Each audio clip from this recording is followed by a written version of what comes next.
नमस्कार बच्चों। बेटा पिछली क्लास में हमने पढ़ा था कि कूलाम नियम क्या होता है और कूलाम नियम का सदिश निरूपण क्या होता है। ये दोनों हमने पिछली क्लास में पढ़े थे। कूलाम नियम के सदिश, कूलाम नियम का सदिश निरूपण। आज जो अपना पहला टॉपिक आज का वो है अध्यारोपण का सिद्धांत। अध्यारोपण का सिद्धांत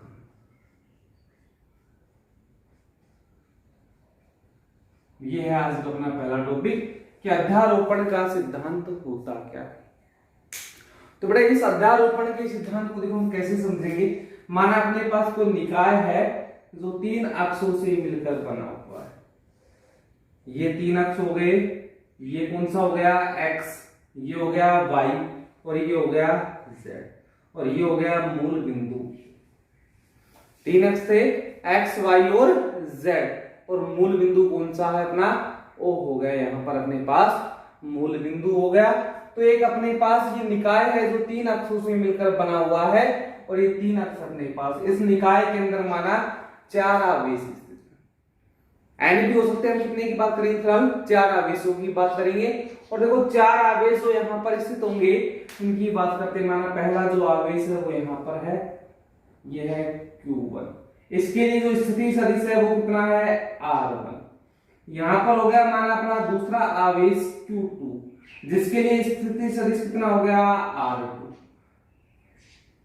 माना यहां पर हो गया Q0 जिस पर अपना स्थिति सदिश कितना हो गया R0 और यहां पर आ गया माना अपना चौथा आवेश Q3 जिस पर स्थिति सदिश कितना होगा। एक निकाय है, इस निकाय के अंदर ये चार आवेश स्थित है Q0, Q1, Q2 और Q3। ये चार प्रकार के आवेश उस निकाय के अंदर क्या है स्थित है। तो देखो जब भी किसी निकाय के अंदर आवेश होते हैं तो दो आवेश एक दूसरे पर क्या लगाते हैं, बल लगाते हैं। और वो बल कौन सा होता है, तो बल होता है विद्युत बल। विद्युत बल में क्या क्या होगा, आकर्षण भी हो सकता है और प्रतिकर्षण भी हो सकता है। अगर मान लो समान आवेश है तो क्या करेंगे, प्रतिकर्षित करेंगे और अगर विपरीत आवेश है तो वो क्या करेंगे, आकर्षित करेंगे।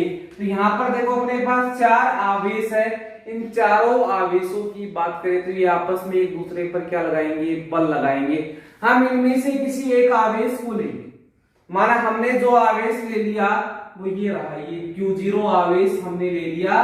तो इस Q0 आवेश पर कौन कौन सा आवेश बल लगाएगा, ये Q1 भी बल लगाएगा, ये Q2 भी लगाएगा और ये Q3 भी लगाएगा। मतलब इस एक आवेश पर बचे हुए सारे के सारे आवेश क्या लगाते हैं, बल लगाएंगे। और कौन सा बल लगाएंगे, स्थिर बल लगाएंगे। तो यहाँ पर अध्यारोपण का सिद्धांत क्या होता है कि अगर अपने पास कोई निकाय है, उस निकाय में एक से ज्यादा क्या है, आवेश हैं, तो ऐसी स्थिति में उस निकाय के अंदर किसी भी एक आवेश, कोई भी एक आवेश हो सकता है हमेशा, उस एक आवेश की यदि हम बात करते हैं तो उस एक आवेश पर जो बल लगेगा किसके द्वारा, अन्य आवेशों के द्वारा लगने वाला।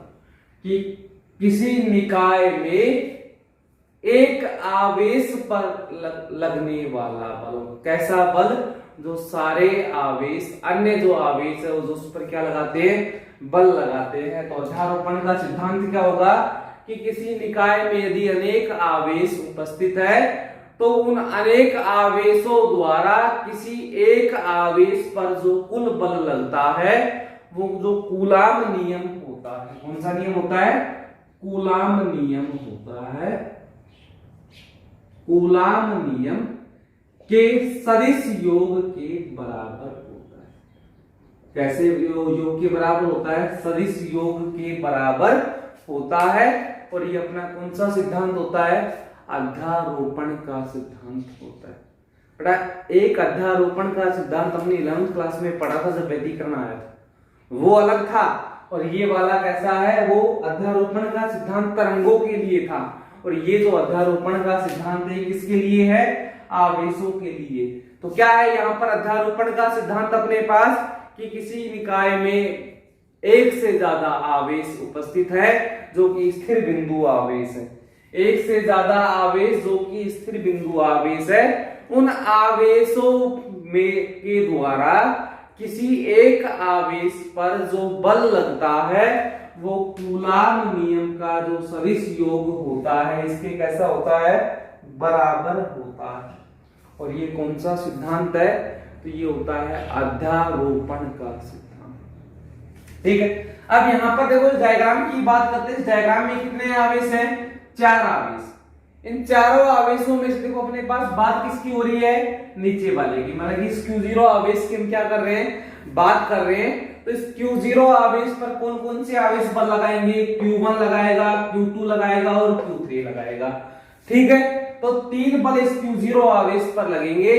उन तीनों बलों का कैसा योग कर दे, हम सदिश योग कर दे, तो Q0 पर लगने वाला क्या आ जाएगा, कुल बल अपने पास आ जाएगा। और यही होगा यहाँ पर कौन सा सिद्धांत, अध्यारोपण का सिद्धांत होगा बेटा अपने पास। ठीक है, अब देखो कैसे निकालेंगे यहाँ पर बलों के मान।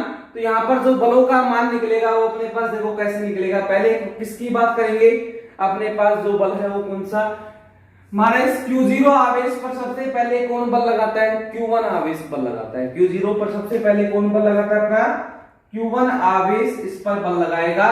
तो हम क्या पढ़ेंगे यहां पर, तो अपने पास आएगा सबसे पहले हम किसकी बात करते हैं,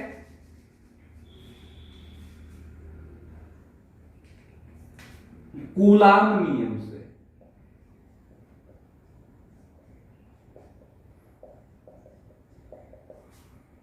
Q0 आवेश पर Q1 आवेश द्वारा लगाया गया बल किस पर, इस Q0 आवेश पर कौन सा आवेश बल लगाएगा, पहला इसकी बात करते हैं। Q1 आवेश इस पर क्या लगाता है, बल। और ये बल हम किसके नियम से निकालेंगे, कूलाम नियम से, क्योंकि दो आवेशों के बीच जो बल लगता है उसके लिए फॉर्मूला कौन सा होता है, कूलाम नियम का। बेटा किस पर लगा है, 0 पर लगा है। और किसने लगाया है, एक ने, तो कैसे लिखोगे, F। किस पर लगा, 0 पर। किसने लगाया, एक ने। बल सदिश राशि होती है तो किसका निशान आ गया, सदिश का। क्या आएगा फॉर्मूला, के Q1 Q2, Q1 की जगह कितना है, Q0, और Q2 की जगह कितना है, Q1 अपोन में R²। बेटा दूरी भी कैसे आएगी, हमने कल ही पढ़ा था। जब 1 2 आया तो दूरी 1 2 थी, जब 2 1 आया तो दूरी कितनी थी, 2 1। तो यहां पर क्या हो जाएगी, 0 1 का स्क्वायर। अब ये कैसी राशि है, सदिश राशि, लेकिन इस तरफ क्या है, केवल परिमाण है। तो इस परिमाण को भी क्या बनाओगे, सदिश बनाओगे। और परिमाण को सदिश कैसे बनाया जाता है, एकांक सदिश से क्या कर दो, गुणा कर दो। ये हो गया समीकरण नंबर 1। मतलब इस Q0 आवेश पर किसने बल लगा दिया, इस Q1 आवेश ने इस पर क्या लगा दिया, बल लगा दिया। अब किसकी बात करोगे, Q0 आवेश पर Q1 का हो गया अपना काम। अब किसका नंबर आएगा, Q2 आवेश, Q2 आवेश द्वारा लगाया गया बल। कि जो Q0 आवेश था अपना, कौन सा था Q0, ये रहा। इस पर अब कौन सा, देखो Q1 का हमने पढ़ लिया, अब नंबर किसका है, Q2 का नंबर है। मतलब इस Q2 आवेश के द्वारा इस पर कितना बल लगेगा, तो देखो Q2 आवेश इस पर बल लगाएगा, लगा किस पर बेटा, 0 पर। किसने लगाया, 2 ने। सदिश राशि निशान लगा दी।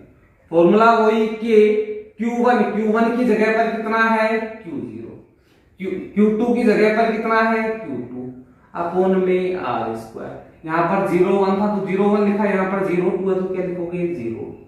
ये परिमाण है, वैसे ही परिमाण को क्या बनाना है, हमें सदिश बनाना है। और जब परिमाण को सदिश बनाया जाता है तो किससे गुणा करोगे, एकांक सदिश से गुणा करोगे। और ये हो गया समीकरण नंबर कितना, 2। अब बात करते हैं तीसरे वाले की। तो देखो इस बार क्या करेंगे, Q0 आवेश है अपने पास, तीसरा आवेश कौन सा बच गया, ये Q3 बच गया, पर Q3 आवेश द्वारा लगाया गया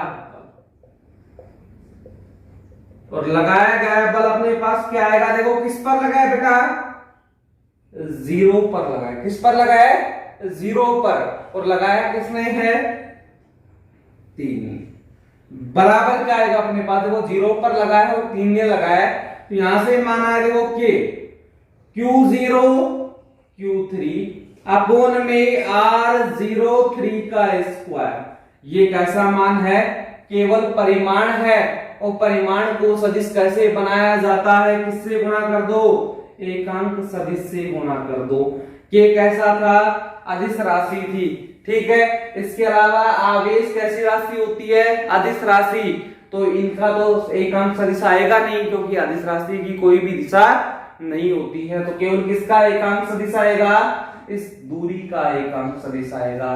तो ये हो गया, इस 0 आवेश पर किसने बल लगाया, तीसरे नंबर के आवेश ने इस पर बल लगाया, इसको दे दो समीकरण नंबर 3।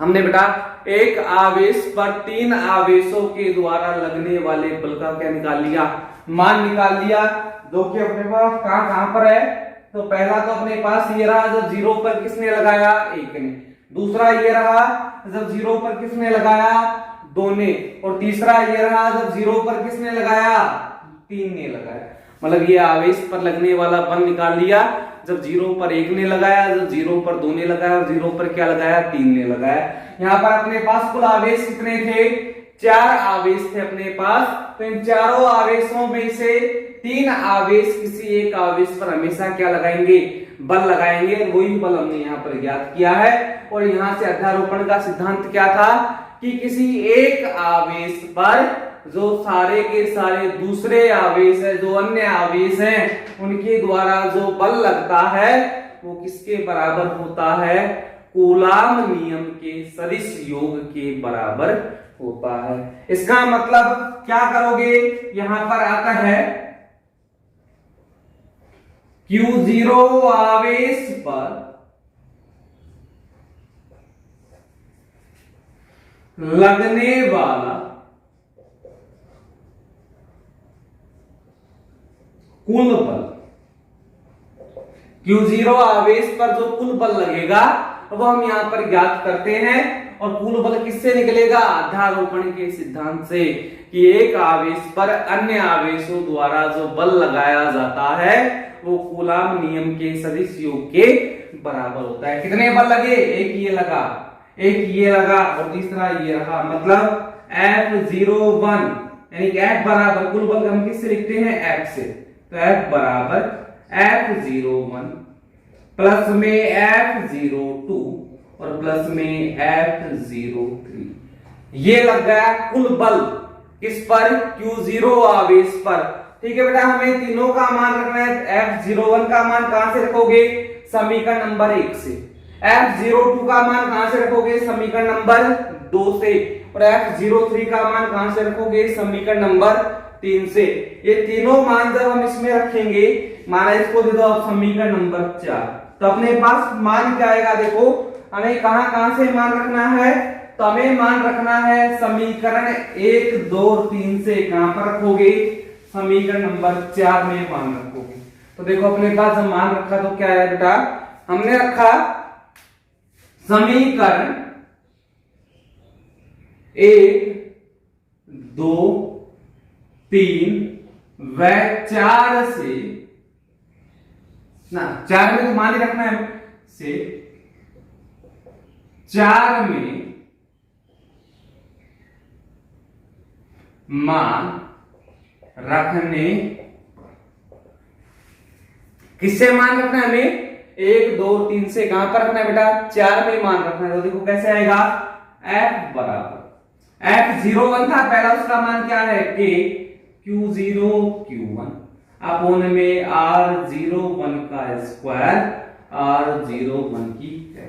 दूसरा वाला कौन सा अपने पास, तो उसके F02 क्या आएगा, K Q0 Q2 अपोन में R02 का स्क्वायर और R02 की कैप। लास्ट वाला कौन सा तीसरा आवेश इस पर बल लगाता है, तो ये आया K Q0 Q3 अपोन में R03 का स्क्वायर R03 का। बट इनमें से कॉमन देखो, कॉमन अपने पास क्या है, तो देखो K और Q0 दोनों कॉमन आ रहे हैं, तो K और Q0 आ गया कॉमन, अंदर क्या बचा Q1 अपोन में R01 स्क्वायर R01 प्लस में क्या आया Q2 अपोन में R02 स्क्वायर R02 की कैप, प्लस में क्या आया Q3 अपोन में R03 का स्क्वायर 03 की कैप। और यही बेटा क्या होता है, अध्यारोपण का सिद्धांत होता है। तो ये अध्यारोपण का सिद्धांत कितने आवेशों के लिए था, 4 आवेश थे, जिनमें से 3 आवेश एक पर क्या लगा रहा था, बल लगा रहे थे। यदि अपने पास निकाय में कितने आवेश हो, यदि निकाय n आवेशों से मिलकर बना, कितने आवेशों से मिलकर बना हो, n आवेशों से मिलकर, तो कुल क्या आ जाएगा F बराबर देखो K Q0 तो कॉमन है ही अपने पास, अंदर क्या बचेगा, ये बचेगा Q1 अपोन में R01 का स्क्वायर R01 की कैप। दूसरे के लिए क्या हो जाएगा Q2 अपोन में R02 का स्क्वायर R02 की कैप। और बेटा इसी प्रकार लास्ट में जुड़ते जाएंगे और एनवे के लिए क्या आएगा Qn अपोन में R0n का स्क्वायर R0n की।